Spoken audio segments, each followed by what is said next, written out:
Welcome to Journey into Misery, where I explain complicated comics characters and concepts to the patient and perfection flex hand and heart. My name is Kieran Shiak, and this is the Mopees. Okay, what is it now? Well, before we start, in case this is anyone's first video, do you want to explain to our viewers what a Mopee is? This is going to be a regular thing for the YouTube episodes. Like a story that people have just disregarded. Yeah. Because it's dumb. Yeah. Story people go, no, we don't like that, we don't want that to have happened. This isn't necessarily a Mopee because it has some ramifications that couldn't really be ignored. Okay. But it's a really dumb story that deserves to be a Mopee. Okay. Did you choose this? I chose this one, yeah, because it ties in to a recent episode of the podcast. Okay.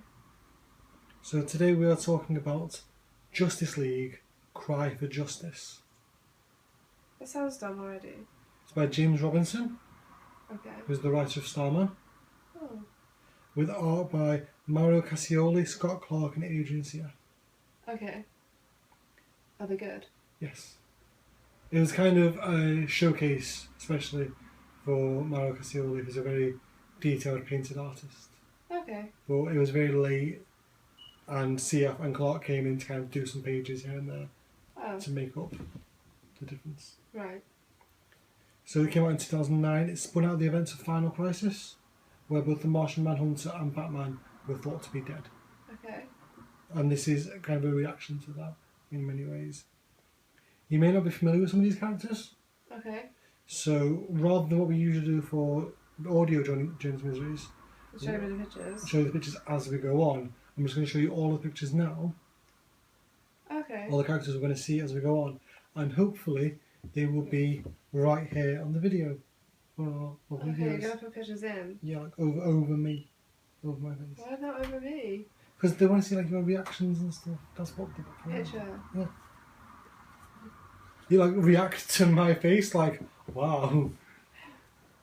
Okay, so the two leads of the book are Green Lantern, Okay. Hal Jordan, Yep. and Green Arrow, Oliver Queen. Know them. That's a Yeah. really dumb picture. We also have the Atom, I know him. Ray Palmer. We have Starman, Mikhail Tomar. That's not what I thought Starman looked like. It's Mikhail, the blue one. Do you remember him? Yeah, but like that's just not how I envisioned him. It's the hair. We have Congorilla. Nice. I like his little jacket. It's cute. Congorilla is an obscure DC character. There's this guy, he's a hunter named Congo Bill, Okay. and he switches his mind with the body of the golden gorilla, Congorilla. Okay. So, like, the gorilla's mind goes into his body, while his mind is in the gorilla's body. Okay. We have the Flash, Jay Garrick. Yeah, I know him. Is that painted? Yes, That's cool. Alex Ross. It's good. We have Shazam, Yeah, I know who him. is specifically Freddie Freeman, formerly Captain Marvel Jr. Yeah. We have Supergirl. Yeah. We have Batwoman. Okay. We have Red Arrow. Red Arrow. Yeah. Who's he? He's Roy Harper. Oh yeah. And one thing you should keep in mind when we go into this is that, because we've been watching Arrow this week, Yeah, a lot. in Arrow they're peers, they're contemporary, they're around the same age, a few years difference. In the DC universe, pre-New 52, Ollie pretty much raised Roy from like being a teenager. Oh, okay. So there's a much bigger age difference. He doesn't seem capable of raising a Yeah. person. Well, going into this story, Ollie's around his early 40s, Oh, okay. and Roy is maybe about 27 at the latest. Okay. Probably a bit younger. He was speedy, he grew up to be Arsenal, then he took his place as Red Arrow in the Justice League. Is that why he calls his sister Speedy? Yeah. Like as a nod to that? Yeah. Okay, yeah. Donna Troy, Okay. formerly Wonder Girl, Yeah. and definitely a future episode of Journey to Misery in the future. And our villain is Prometheus. I don't know that. I don't know him, rather. Prometheus, we'll talk about him when we get into the episode. I've written a bit about his origins He's when he weird. shows up. Okay, so Justice League Cry for Justice. It starts with Green Lantern, Hal Jordan, on the Justice League Watchtower, telling the team that after the deaths of Batman and Martian Manhunter, that their methods just don't work anymore. Okay. He says he wants them to track down the society supervillains and like make them pay, but only Green Arrow really agrees with him. Okay. Elsewhere, the Atoms, so that's Ray Palmer who I showed you, as well as his successor, a guy called Ryan Cho. Okay. They're taking down Killer Moth Right. because Ray Palmer is trying to find out who killed like one of his best friends. Yeah. And Palmer shrinks down to miniature size and like goes in his nose and gives him a sinus headache. That's evil. It's literally torture. That's evil. It's literally torture. Smart though. Yeah, but it's not something you want to be superheroes. Isn't it? No, and Killer Moth says that it was Prometheus. Right. Ray thanks Ryan for his help, but tells him that he needs to go on his own to get justice. In Opal City, the former Starman, Mikhail Tomar, Yeah. visits his lover Tony. Remember Tony? Yeah. Tony's dead. Oh. He visits Tony in the funeral home. Tony was in Manhattan and he was killed in the crosshairs of a supervillain attack. Yeah. So it wasn't like a personalised, I'm going to kill Starman's boyfriend thing. Yeah. It was just, he got caught in the crossfire. After seeing his lover's peaceful body, he steps outside and blows up a car with his cosmic gem, just like, like a, It's like an angsty thing. yeah. And then he stalks off into the night, also seeking Justice. In the Congo, Yeah. Congorilla sits surrounded by his slaughtered gorilla clan, Oh. and he finds like the human version of him, Congo Bill, dead. Oh. So he's trapped in the Congorilla form. Forever? Yeah. Oh. That sucks for him. Freedom Beast comes stumbling out of the woods, but dies in Congorilla's arms. And as Congorilla's heart beats faster and faster, he rushes off, screaming for Justice. justice. Is this all like everyone's path in a cry for justice? Yeah. Like, Wow. people are literally crying just the word justice into the air. It's fucking terrible. Yeah. Green Arrow and Green Lantern hang out on a Gotham rooftop, reminiscing about a time Hal had a threesome with Huntress and Lady Blackhawk. Wow. Chill out. On Blackhawk Island, all of the Blackhawks are dead, and Congorilla is in the midst of a vicious battle with Mikhail, Okay. because they each think the other one is a supervillain responsible for the murder of the Blackhawks. Right. Their separate investigations have brought them to each other, but they realise they're on the trail of the same bad guy and stop and compare notes. Hal and Ollie meet with Jason Bard, who is a private detective that sometimes works with Batman. Okay. He's kind of like, he does the investigating during the day that Batman doesn't do. Oh, okay. So he's like a second Batman. Sort of, yeah, but he's just a private detective. He's less cool. He's pretty cool. I like Jason Bard. Anyway, Jason Bard tells them that the building we're on, over the road, there's some villains in there. They work for Prometheus. Okay. Ray Palmer's trail leads into the Flash Museum, which has been ransacked. Oh no. And he meets with Jay Garrick, who tells him to carry on to Gotham solo while Jay looks into some stuff. Okay. As they talk, they're greeted by Shazam, Yeah. also on the trail of these criminals, and together he and Ray head to Gotham. Right. When they get there, they meet with Hal and Ollie, who have just beat up all the supervillains, Of course. and they're joined by Supergirl, who saves them from a surprise attack by one of the downed villains. Right. As Congorilla and Mikhail travel back to America, they're attacked by flying robots and have to trash the plane in the flight, and then swim all the way to France. They have to swim all the way to France. Yeah. Well, Mikhail can fly, but Congorilla has to swim. Swim from America? No, from Blackhawk Island. Well, they're swimming to France because it's the closest. Oh, okay. Right. Where is it though? It's like a fictional DC location. They don't pin these places down. They should.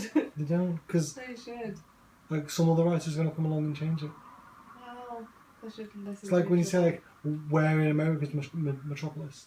Where in America is Gotham? Where's Opal? Like, Gotham's just New York. yeah, but like, where's Okay. where's Opal City? What state is Opal City? And you don't pin it down. It doesn't like. What state is Springfield in this instance? Springfield's a real place. No, but there's dozens of Springfields Yeah. in America, but they never say like Which where. one it is. Yeah, it's like that. It doesn't matter. It's not the part of this thing to get hung up on. Yeah, it is. It's the part that concerns me. Back in Gotham, the new team have found Prometheus, Okay. and the Atom is torturing him for information with his like little sinus headache Right. stick. But they discover that this Prometheus is actually Clayface. Who's that? You don't know Clayface? No. Okay. Clayface is a Batman villain Okay. who is like a clay monster. Is he like the giant lump Yeah. guy? Yeah. Oh yeah, I know him. And Clayface detonates a bomb which has been planted within him. Oh, so he's just sprayed clay everywhere. Yeah, well, he's also blown up the building that they're in. He's dead. Well, he's Clayface, he can reform from his goop. Yeah, but he'll take a long time, right? It doesn't matter. Okay. It's another part of the story to not get hung up on. So, I say Clayface explodes a bomb, and you're not going, oh, the heroes are in that building. You're like, what about Clayface? Why would he do that? No, I'm just thinking like, he's defeated now. Yeah. He's done. We see the real Prometheus in his lab, and he reflects on his origin in a conversation with his ally, the mad scientist Ira Quimby. Okay. IQ. Mad scientist. Yeah. Okay. Who is Prometheus though? Prometheus is basically the anti-Batman. Okay. His parents were career criminals gunned down by a police officer in front of him, Oh, right. and he dedicated his life to avenging them. He spends his time learning like the fight styles of everyone he's going to face off against, and he's got like, when he first shows up, he has CDs, like little mini discs, that he puts into his helmet. Oh, that's amazing. Now he has like a hard drive, Of course. but when he first, that's why So MP3. in that picture he has a little CD in his hand. I didn't even notice it was a CD. Yeah, Like- you wouldn't think that, would you? No, you would think he's holding a glowing CD. Yeah, but he was beat by the Justice League in his first appearance and sent away to an alternate dimension, like trapped there. Oh, okay. So he beat the Justice League in his first appearance, Yeah, but then they that's cool. one by one he took them down with his little thing. But then they beat him and trapped him in the Key's alternate dimension. It's sort of foolproof. And now he wants revenge on all superheroes across the world. Seems about right. Yeah. We see back in Opal City the Shade Yeah. and Bobo. Okay. They have a meeting with Charity, and she tells them that death is coming everywhere and it will affect so many. And we see it cut to a couple dozen heroes, Yeah. including members of our current team, but also people like Donna Troy, Starfire, Miss Martian shows up, Firestorm. It's just like 12 panels on a page. Why are there so many people? It's like Charity just giving a vision of what's to come. Oh, okay.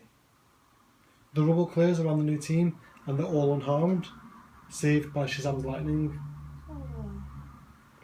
And like Green Lantern analyzes the bomb, and it was like specifically designed to destroy, like get past everyone's defences, but not Shazam's. Like Prometheus wasn't expecting Shazam to be there. Who should always expect him to be there? In Paris, Starman and Congorilla find the people responsible for the slaughter of Bill's clan. So they got to France, but not only did they get to France, they got to Paris, which is not coastal. No. And Bill loses himself in a rage and grows to giant size because he's a magic gorilla. Of course. All gorillas are magic gorillas in comics. But Mikhail talks him down and says, like, vengeance isn't justice. Close enough. One of the villains talks, saying why Prometheus wanted the gorillas dead, because there was like not a refugee, but like someone from Gorilla City was living in that clan as like a normal gorilla, and he's kidnapped him. Do gorillas from Gorilla City live in houses? Yes. You say that like that's so normal.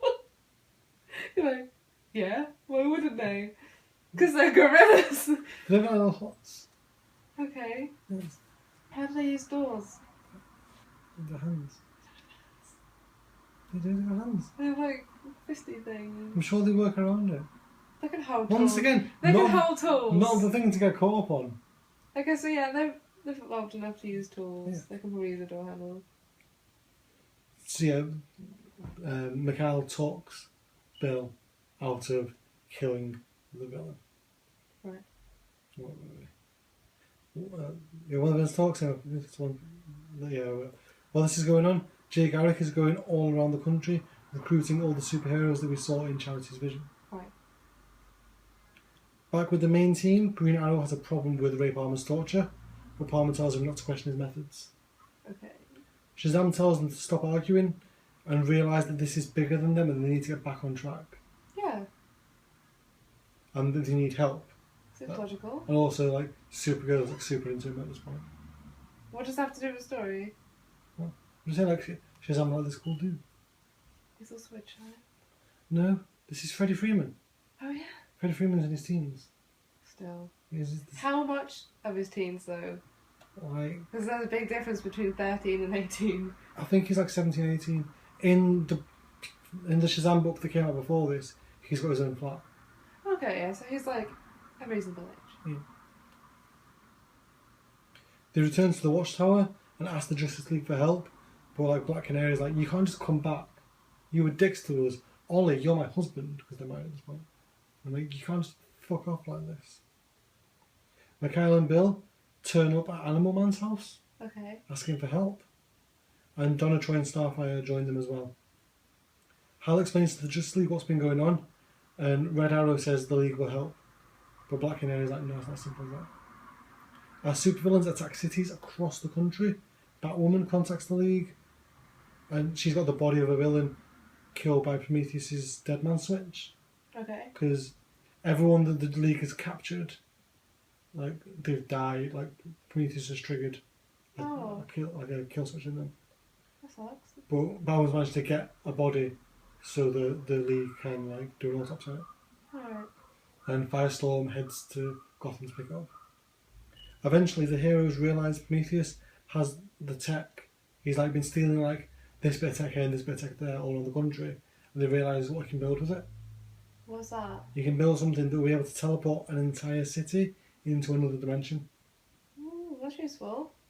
And Black Canary puts out an alert to all the reservist members of the Justice League. Okay. Red Arrow says, "Okay, we're getting into action. I just need to call my daughter before she goes to bed." Oh, that's cute. Because remember the Justice League cartoon? Yeah. No, just Young Justice. Yeah. There's Cheshire, the lady with the cat mask. Okay. In comics, they have a baby together. Well, they have a baby together in Young Justice as well, remember? Yeah. So Red Arrow just pops off to phone his daughter and say goodnight before they take on supervillains. That's cute. Let's consider it. An Animal Man arrives with Starman, Congorilla, Starfire, and Donna Troy. As soon as they arrive, Congorilla smells something that's not right and rushes off following his nose.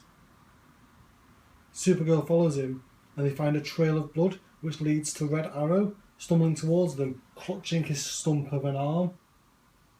What happened? He's just lurching forward and his arm is gross. And it's got the grossest line as well. He's clutching, I can't do it because I have an arm. He's clutching his arm and the line is, I can't feel my fingers. Does he even have an arm? Yeah, it's like cut off here. Oh.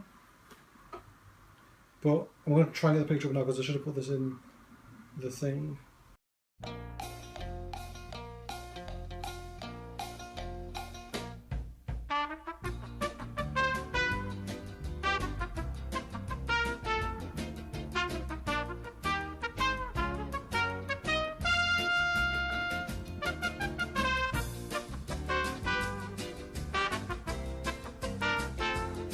And we're back. So I've got the image here of Red Arrow And his arm. and his arm, yeah. Is it gross? It's gross. I'm going to lock the iPad. Just show it to I'm going me. to hand the iPad over to you. So loud. Oh, okay. Yeah, that's a lot grimmer than I thought it was going to be. Is he literally just saying I can't feel my fingers? Like, is he fucking joking? Okay, so he doesn't have an arm now.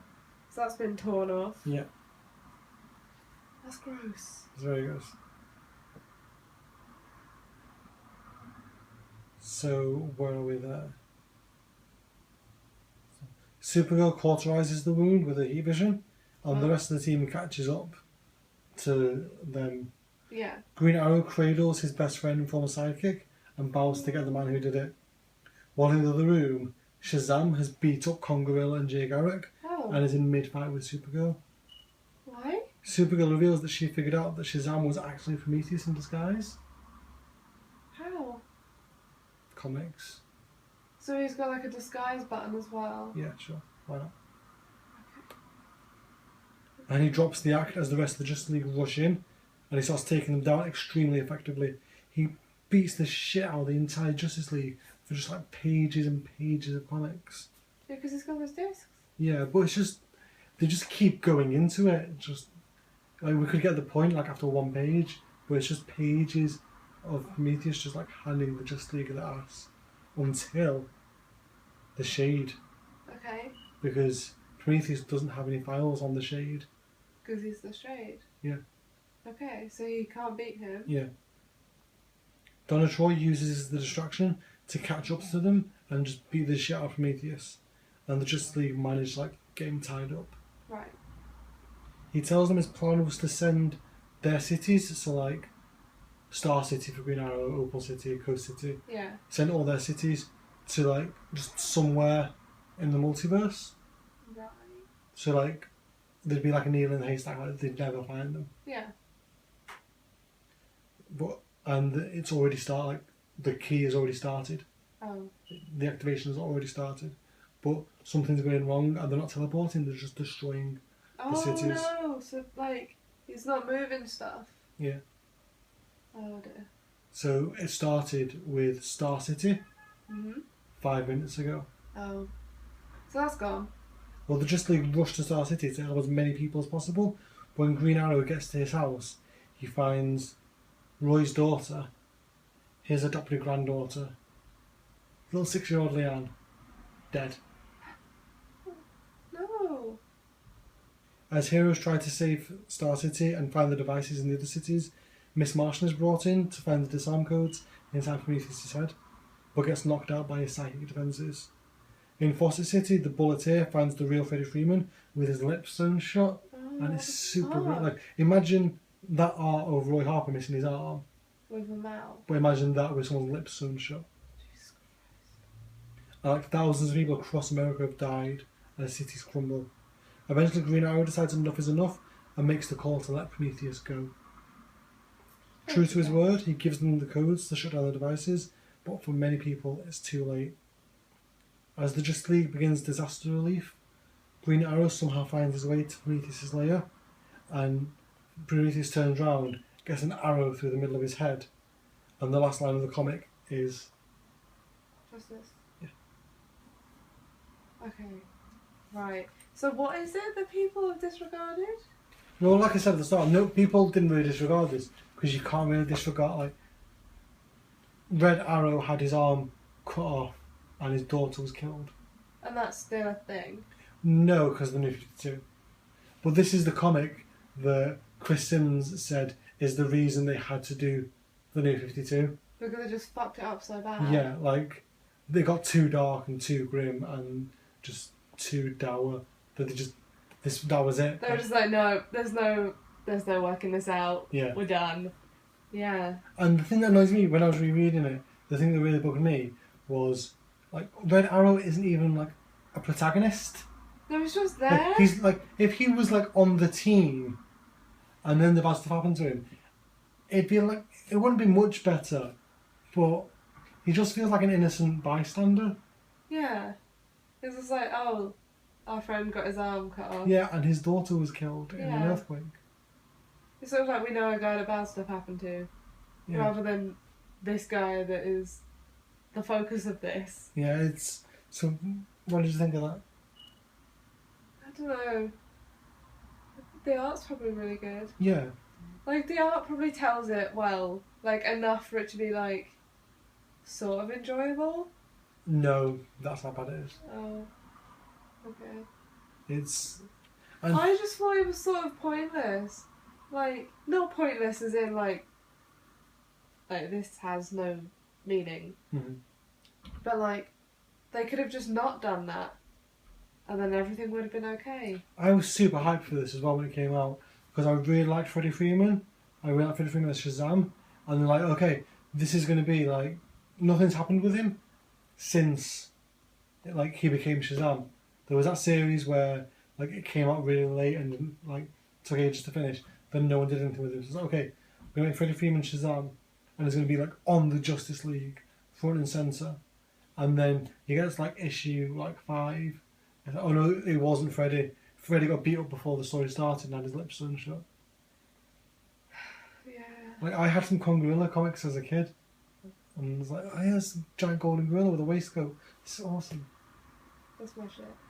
But That's no, my jam, it's a like very, very, very bad comic, and deserves to be forgotten about.